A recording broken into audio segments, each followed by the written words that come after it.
Hey, how's it? I'm if you're in rotator cuff recovery and in therapy, you know what these are. Sometimes I feel like it's an old, maybe it's a bunch of karate kung fu belts or something like that. But each one of these colors obviously represents attention for our therapy. Yay, having fun.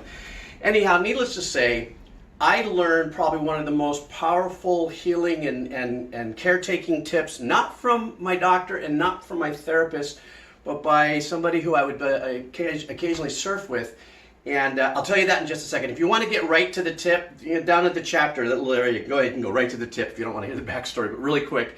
For myself, 60 years old, I had the tendinosis, they reattached my bicep.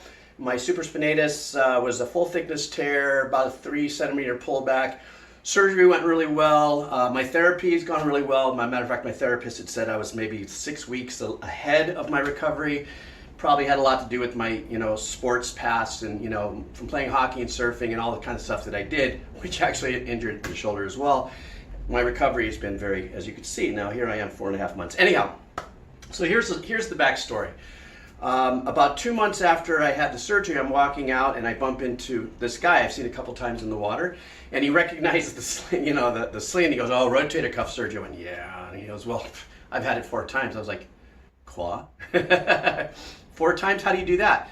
Well, he had one on each shoulder, and then he had a re-injury repair on each shoulder. I said, "How'd you do that?" And he told me he's a contractor and he worked construction. So this motion is very important to him. He had to get back to work and he re-injured it. But here's the process where he said he failed, that if he would have listened to his intuition, this would have saved him. And he said to me, he goes, "And I shall pass this on to you." I'm like, "Okay, Obi-Wan, let's do this." So here was the tip. He had said that each time that he re-injured his shoulder, which caused another surgery, was because he didn't listen to his intuition.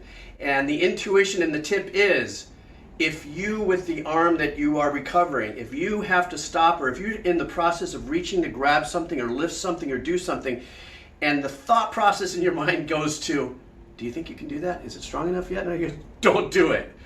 As simple as that may have sounded, because I think we all get excited, at least for myself, I've had a couple of little setbacks, but nothing like re-injury, is because you feel really good and you do something and you go to reach for something and your arm goes, "Not yet," and you go, "Oh, shit." But he said for him, because, he had to get back to work within 3 or 4 months, and lifting a little of this and doing a little extra stuff that maybe he wasn't supposed to, or just because of virtue of having to get back to life and work, he went to grab something or went to lift something or hold something with his friend and carry it, and bada bing, boing.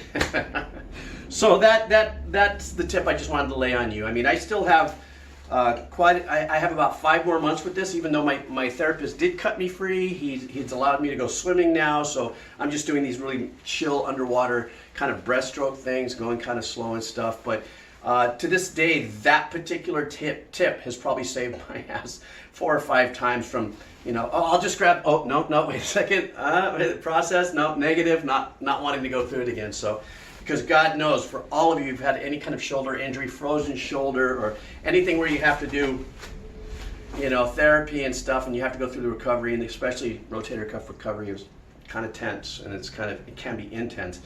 Last thing you want to do is make a small mistake like that. And from what I understand and what I've read on the internet, that most failures actually come between the 20 and the 24-week mark of recovery, because people feel that they're all badass and ready to do something, and they do something, and it goes boing. But what do I know? Because everything on the internet is true, right? All right, that's my story. I'm sticking to it. And oh, by the way, for those of you here on my channel, if you're looking at me going, "What's up with Geebz? Why does he look weird?" Look, it's my summer beard trimming thing. I do this at the beginning of every summer, so that's what it is.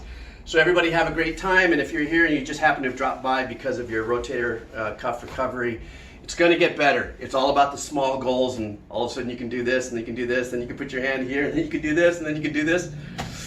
It happens. It just takes time. All right, guys, take care. See ya.